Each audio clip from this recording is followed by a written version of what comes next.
question, the member from Nepean Carleton. Thanks very much, Speaker. My question is to the Premier.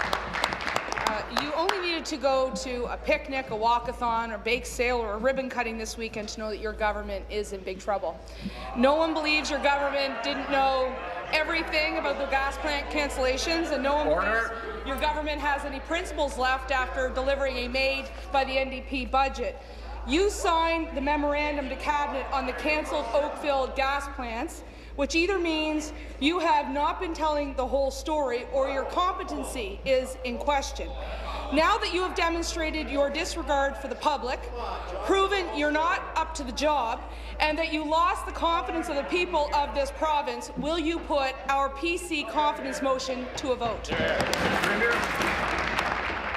Thank you very much, Mr. Speaker. Well, I would suggest, Mr. Speaker, that this question is actually even less relevant today than it was last week, Mr. Speaker, because now the budget is before us. Yeah. And, Mr. Speaker, that budget is a confidence motion by definition, Mr. Speaker. So I really believe that the member opposite will have an opportunity to weigh in on her opinions around youth unemployment, around more home care for the seniors and the people with disabilities in her riding, on infrastructure investment, Speaker. She will have an opportunity to weigh in on all of those initiatives when she votes for the budget motion. I look forward for her support, Mr. Speaker. Thank you. Supplementary.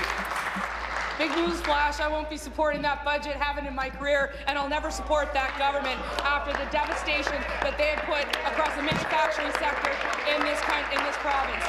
But I just want to say to this Premier, every game that she plays, every story that she stretches, every concession that she gives to the Democrats to stay in power delegitimizes her in the eyes of everyday Ontarians. No one trusts you anymore. You said the cancelled Oakville plant only cost $40 million. That was off by 775%. You said you didn't know the true cost, but David Lindsay, David Livingston, Shelley Jameson, Joanne Butler, and Colin Anderson all say that's not true. When will you either call our confidence motion to the floor of this Assembly or go directly to the polls, because the people of this province want to have their say on you? Be seated, please. Be seated, please. Thank you. Premier, go.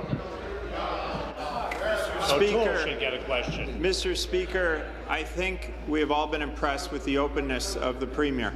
When it comes to the Oakville plant, Mr. Speaker, the Premier personally asked the Auditor General to come forward with a figure. The simple fact of the matter is, Mr. Speaker, we learned at committee last week there are now, I believe, 4 estimates for the Oakville plant, that we need the level of certainty that the Auditor General can bring forward. We've heard, Mr. Speaker, of the move by the Premier to have members of the committee, Liberal members, move a motion to make all documents available. She herself appeared when requested in front of the committee. In fact, the former Premier, the member from Ottawa South, will be appearing tomorrow. But the real question, Mr. Speaker, is where is the openness on the Progressive Conservative side, Mr. Speaker? Where is the Leader of the Opposition when he's requested over and over and over again to appear? Where are the PC candidates who are refusing to appear? Because we want to hear about their analysis and their costing as they headed into the last election. The question.